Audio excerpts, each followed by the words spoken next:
I'll just pick it up here. Okay. So we're here with Jeff. Is it Jeff Tyler. Tyler? So you've got two first names, sort of? Yeah. All right. I'm that guy. Okay. Well, you just got to worry about the 3 first names. Then Right. that's a serial killer No, kind of thing. and it's not that. No. So Jeff is a pretty cool guy. I've known him for a little while. I haven't talked to you kind of during the whole COVID thing. Yeah, been a year and some probably. Okay. So just for some background, you've done Tai Chi, tarot cards, and some kind of psychic readings. I don't know how to describe that. How would you describe it? Sure. So I guess let me describe what I do here at the store. Okay. So at the store I do tarot readings, palmistry, which lines on your hand. Yep. And then I do Akashic record readings, which is kind of the big stuff, like what am I here to do? Oh, I don't know that. Why am I repeating this pattern? That kind of stuff. Well, I had not to interrupt, but there was a donation Saturdays or Sundays. Yeah, donation day. There was another guy that did an Akashic record. Yeah. Me, that was weird. Yeah, it's a really interesting type of work. It's very. Well, he did kind of the opening ceremony or whatever, and like the room felt different. Wow, it's just like something going on here. Yeah, it's got a very distinct feel to it. Yeah. When I do it as well, it's like there's just nothing else feels quite like it. Sure. So I do those 3 things, and then I do energy healing method, pranic healing. Okay. Working directly with your chakras, and then I did hard martial arts for a long, long time, and I do Tai Chi, and even these days, there's no tissue left in my knees. My legs are starting to go, so most of my Tai Chi is seated these days, but I'm still doing Tai Chi, and it's those are the things I do, I guess. Good. I think all that's very interesting. Your tarot card, you did a class that I went to. Yes. Are you still doing, what is that, 64 card or? So the tarot cards are 78 cards. The standard deck. Well, itself. I guess your setup. What do you? Oh, so I use basically a standard 10-card setup called the Tree of Life. Oh, yes. And so that's the layout I prefer, and it seems to really give a good, really general snapshot of what's happening in people's lives. So, if you want really the fullest picture, I like to do palmistry and tarot together. Oh. Because that brings kind of everything forward, so we have all the factors kind of working together. So this is really helpful if somebody's really stuck and just having a hard time with not only picking a direction, but they're, I'm having a lot of anxiety about this or that, or so it really kind of puts everything on the table for us, so that the person can have some clarity. It's not my job to fix stuff, but it is my job to help them have some clarity when they leave. Okay. So they can move forward. So you've really got a, I guess, service to others kind of mindset with this stuff. Definitely the case. I'm real big on donation day here at the store, which is the 2nd Saturday of the month. Okay. And really, unless I'm deathly ill or suffering injury, I'll be here. Okay. So, because it's not about the money, but it is about the service. So, we waive our standard fees and you pay what you can. And it is what it is, but service has really gotten more and more important to me over the years. So anytime I can make those 2 things start to work together, that's really important for me. Okay. So just a quick shout out. This is the White Buffalo on Main Street here in Anoka, a suburb of Minneapolis. If anyone's out there and interested. So what changed? I guess I'm very curious about your life story. Like what? I don't think you were or super selfish before, but maybe I'm wrong. Sure. Or what? Was there a turning point, or? I don't know that it's a turning point. It's more that it just sort of became more important. Okay. So it's like, I've always taught, right? When I was teaching, I taught martial arts. I would teach some energy work on the side. Okay. And that's a thing I still teach. A lot of people, especially if they're interested in energy or psychic stuff, they often don't have good energy defense effectively. So then that's another thing that I'll teach people on sort of a one-on-one basis. how to protect themselves effectively, and just and really energy is, if there's too many people in a room, sometimes that's too much energy for people. Yeah. So that's one of those things. But I think as the years have gone by, it's just I've always had a watchword of, am I a better guy today than I was yesterday? Sure. And if I'm not, then okay, what do I need to do? And somewhere in there, that became about service. So certainly, I need to make money like everybody else. So this is the only job I have now. So, but again, I think that's why donation day is so important to me. I'm here the other days of the week that I'm here, and I'm happy to do the work, and I enjoy it. But I'm always here on Service Saturday, simply because somebody's going to need it, right? Yeah. And so that's why we have that donation day here at the store, because people have budgets and people need the service. So this is how we make that work for them. So that's one of the things that really I always thought was really interesting about the store when I first started here. Yeah. It's like Deb was very clear. It's like, this is how the store is set up. This is the function of the second Saturday and how it works. And that's just, that's how it's written in the contract, basically. So So do you jump around here a little bit? Do you mind if I ask what happened to? They were looking at expanding next door for a little while, right? the shop has expanded. We're next Oh. door, and there's some rooms upstairs. Oh, and okay. Okay. so really, because we don't have enough space for a classroom, so now we have classroom next door. Yeah. And some practitioner rooms, and then there are more practitioner rooms, and I think more class space upstairs even. Okay. So we have expanded, actually, surprisingly, during the pandemic. Okay. Yeah, I know. I see a number of people sort of on the front there, their little bios, which is kind of cool. I do like that setup. It's much more personable. And then, so you talked about like energy defense. I mean, I know I just pick up stuff from people. But is there like negativity, actual evil, just other people's energy? Like, So I'm going to shy away from just evil, okay, but certainly other people's energy, sure, right? So literally, like I said before, kind of too many people in a room. Some people just can't handle that amount of energy from that perspective. sure, A lot of people just, right? They're not very self-aware, right, so they don't know what jacks them up. sure, So this is a kind of a way to handle that from that perspective.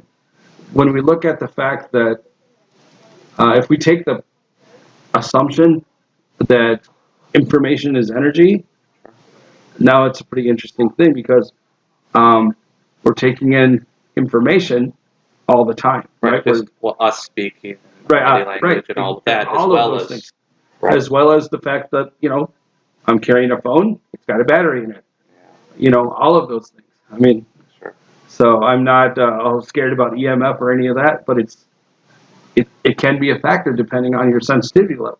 yeah. Well, I don't know. One way I look at it, just personally, I feel like people, like if it's my energy and it's my words, I might be totally comfortable with it. I created it and all this sort of stuff, and that might be where I'm comfortable. Sure. But if you pick that up without a filter, you're gonna be like, "What is this? Why am I Exactly. so?" Right. And I mean, everybody's got their own viewpoint. So, and you're a person who has done a lot of your own self-discovery. Yeah. So you have a fairly strong energy.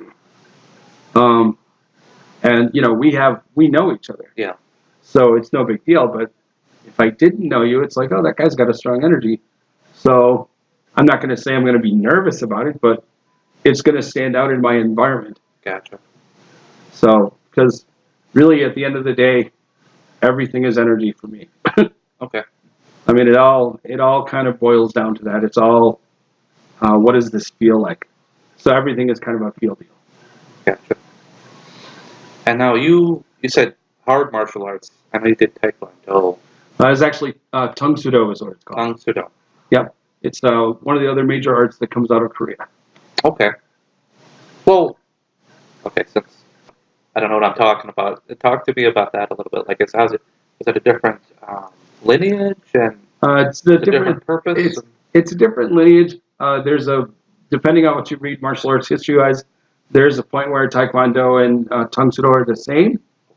Um, that's right. We could talk about this all day. Yeah. It's kind of boring, so let's not. Okay. It's simply a different system. Okay. So, but Tang Soo Do is the system that I've been in, or actually, so now it's called Subak Do. It used to be called Tang Soo Do. Okay. So there's been a name change. That was a number of years ago. But Subak Do is the system that I'm in, where I have a master level ranking. Okay. Um, So, you described it as hard, so I started thinking, like, Sure. breaking stuff, or you hurt your yeah. legs doing it, you know. So when I say it's hard, it's so Tai Chi. Your Right. experience, right? It's very soft. There's not a lot of I'm grabbing onto a guy and doing some stuff. Okay. So Subak Do is much more right punch, kick, block, very stand up, very structured basics. Also kind of a whole body self defense portion, like escaping from grabbing and all of these kind of things, Okay. and board breaking to prove. If you can, basically, Effectively, yeah, because it proves accuracy, it proves control of power, control of speed. Because I can practice it all day, but if I can't break the board when I need to break the board, right. So for as much as it looks like showboating, there's actually a point to it from a perspective. No, there definitely is. So well, just where that hard, we're kind of stuck on it. Yeah. So you've been doing, I guess, psychic stuff and palmistry and this whole umbrella for quite a while. How did you get into that? Did you wake up one day and the tarot cards I started really, really early.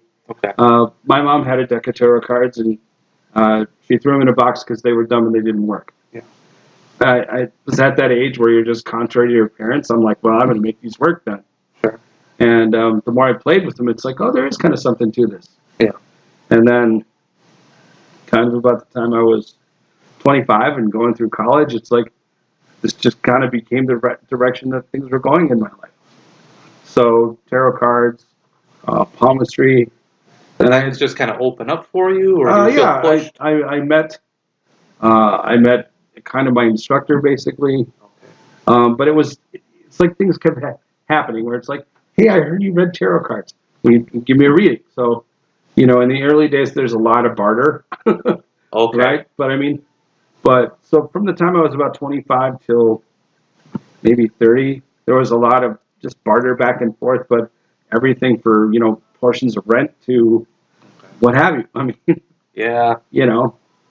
So I guess, professionally, I've been doing this a long time. Gotcha. And, but it's the work I've always loved. I mean, I've also done, as you know, right, I've done IT jobs, I've done training jobs, I've all sorts of stuff. I mean, so I've had real work as opposed to just this. So, I mean, they're both work. It's just I've really had two jobs for a very long time. And now I just have one. I don't know if anything's not real work, especially well, in this day and age. Everything is work. I mean, that's, and nobody who's doing it now has just really started. Everybody who's doing this that's proficient, not just psychic work, but work across the board, everybody's been doing it for about 20 years. Yeah. So I've been doing tarot for a little over 30, which is a weird thing. It's oh, is that a weird thing? I don't know. Coming from you. 25 was a fine number. It's like, 25 years, that's a fine number. As soon as it kind of went over 30, I was like, ooh, that's a long time. So I don't know what the difference is, but psychologically it hits me differently. Well, not bringing work, I'm very curious about, I don't know, just these days I've been very curious about how people work, how they tick, inside them. And then of course, I don't know, it's a big thing. I mean, well, we know what to do for work, but I guess would you have advice for people that maybe, if they feel uncomfortable in their job, could be an energy thing? What would they do about that? So often it really, especially if you're in an office environment, it's often an energy thing. There are things you can do to kind of keep your own space clean. Yeah. Right. So one of the simplest things I use is basically rubbing alcohol, water, and a little bit of lavender, like a few drops of lavender oil, and I just kind of I don't spray it on a keyboard or anything, but I kind of spray it in my space, and it just kind of clears the energy off. Okay. So that way, just like if I'm in a cube, then at least just my energy in the cube and not all the other stuff. Well, and you were saying you don't want to say evil as such, but there are people. I've done studies like maybe a third of the people there are like actively sabotaging stuff, trying to find as much. And I think if you just recognize that and go, okay, that guy. Yeah, and I mean that's the thing, when we talked about energy as information, right? So there's certainly you get a feel for a person. Yeah. And like you said, they're out to get what they can get. They're out to Well, I mean that's the mentality a lot. Is if I'm stuck in this job, I might as well. Yeah. Put in as little as possible, or stick it to the man a little bit, or that's kind of that's a negative feeling, and I don't necessarily like to be around that. Yeah. Well, I don't know. I'm thinking about it now. It's almost funny, but I'm just making some comments or suggestions. There, no, the boss isn't going to go for, or things like this. So it all depends. But so I'm a big proponent of control your own energy. Yeah. And control your environment as much as you can. Right. Really, from my perspective, without being invasive to the environment or being noticed. Right. I don't want to be the guy that comes in with the the weird fan and have to do all this big ceremony. It's like nope. Nobody needs to know what I'm doing. Just that things are happening around me. So I wanted your perspective on this. This is kind of where I was going. So we had COVID lockdowns and all this sort of stuff. And I don't know. I think we're in the Aquarius age now. That's correct. Okay. I'm terrible at astrology, but I know that's correct. Okay. Well, I've been saying that for a couple of years, and it has been a couple of years. Yeah. And so, like, the Piscean age was all about duality and secrets, and now you've got a lady pouring the water out. We just have like a flood of information. Mm-hmm. And so, for example, I have some friends that are big in the New Age, and they were saying that this kind of made sense that you're going to see a lot of networks, things more flat rather than hierarchical as much. And I guess, did you have ideas or opinions on where we're going, big picture, or? Well, I don't disagree with what you said there in the sense that it's all about networks, right? I mean, so let's just take the store, right? Sure. There's a number of practitioners at the store. We all know each other. And then some of them have clients, and I have my own clients. But sometimes if I can't provide a service that the person needs, I'm going to refer them to somebody else in my network that I have trust of. Sure. Right? So it is a lot about network from that perspective. And it's kind of exactly what you said. How do I get the information I need? Yeah. Right? And we're back to instead of being locked away, now it's maybe a bit too much. It's like, right, exactly. So we're right back to energy is information. Okay. And how much can you handle? Yeah. Well, if you've been used to being locked away for a year and whatever, if I'm in a room with 5 people or, maybe that's too much now, or I'm not used to it. Yeah. I don't know. I know there was, and I'm not here to offer an opinion on what's right or what. Sure. But I know there's a contingent of people that got used to being home alone. I liked working from home. Wouldn't want to stay that way. Sure. But there are people who, want to stay locked down forever. I don't know. It's people kind of gone into like a turtle or hermit mode a little bit. And I think it was scary and they wanted to maybe retreat. But I don't know. I like to see people achieve their potential. Mm-hmm. And I'm not sure that's quite it. So I don't know. I guess I worry that people are just going to be permanently scared to go talk to people. And I'd much rather. Well, I think, you have to look at people, and some people are extroverted and some people are introverted. So I'm certainly much more on the extroverted side of the scale, Okay. right? So I like to be around people as well. I like to interact with people. I certainly have done a lot of work from home from that perspective. It is what it is, but it's about the interaction with people that's important. I need that. When I don't have that, that's when I start to lose my. It's like Yeah. things got weird. So even during the pandemic, it's like I have to come and do my job.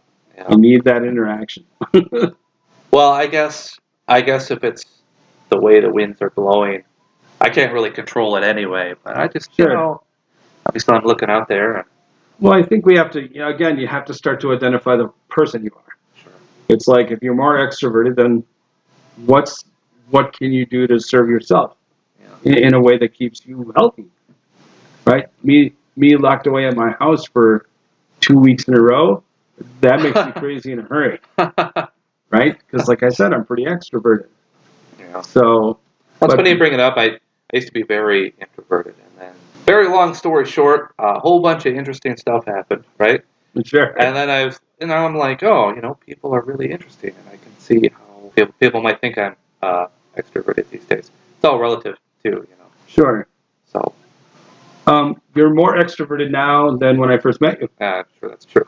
So, you know, so it was interesting that you approached me and it was like, hey, let's talk about this podcast thing. I'm yeah. like, oh, cool. So, and you were kind of asking like what we were doing for an itinerary, but I like to just kind of bounce ideas around, No, and then I think kind of this is circle great. back around and kind of fold it in and out itself. Sure. But I guess that's all the major points that you have. I guess a message for the internet or things that you really wanted to get off your chest. Well, so I think it's important for people to really start to understand themselves Yeah. moving forward, regardless of your situation. And the thing that I see a lot, given that I work closely with people and their issues, Yeah. Anxiety is huge right now. Yeah. So many people are suffering with anxiety, and so many people that I've talked to have been diagnosed previously with that anxiety. They're just not taking care of it anymore. Okay. So that's a strange thing to me. It's like if you know this is an issue, you got to do what you got to do to take care of yourself. Yeah. And I'm not saying, go back on the meds, but if that happened before, you need to talk to somebody and see where you are now. Sure. And I mean, I'm not a doctor in any stretch, but it's like if I can help you uncover some things about yourself, then obviously that's something And that they need a kick to get them moving in that direction. Like, no, this is. They may not want to face it, or they may have just gotten used to it, or they're in denial, or whatever. It's like, no, this is a thing you need to deal with. So. And I mean, so that's often how the readings will go. It's like, these are some things you need to get on top of. And they're like, oh, I know that. Well, it's great that you know that, but, this is right? I'm your 2x4. Right? I mean, I have a reputation for that. Okay. I don't blow smoke at people. And I'm as nice as I can be, but the message is the message, right? You're right. It's like, so if that means you need to get it together, then you need to get it together. So a lot of it is how long do you want to be a victim to yourself? Yeah. To yourself, of yourself, and your circumstance. How long do I want to feel crappy? Yeah. Really, right? Yeah. Yeah. I don't know. I wonder if just big picture. Well, I think there's a lot of that. I think people are unhappy, but they just don't know why. Yeah. So, and these are the people I see very often. Yeah. Where it's like they know something's not right, and they don't kind of know where else to turn. So it's like, sure, I haven't tried this, right? Okay. So I mean, that's often what'll happen, where people just come in and they're like, I just don't feel right, or I'm really stuck on these couple of things, and I'm out of information basically. Well, maybe it'll work its way out. Like I say, I'm like stressing about other people, but maybe they just got to go through it. Sometimes that's the case. And I think people do have to go through their own experiences, but I don't think we need to suffer needlessly or alone. Right.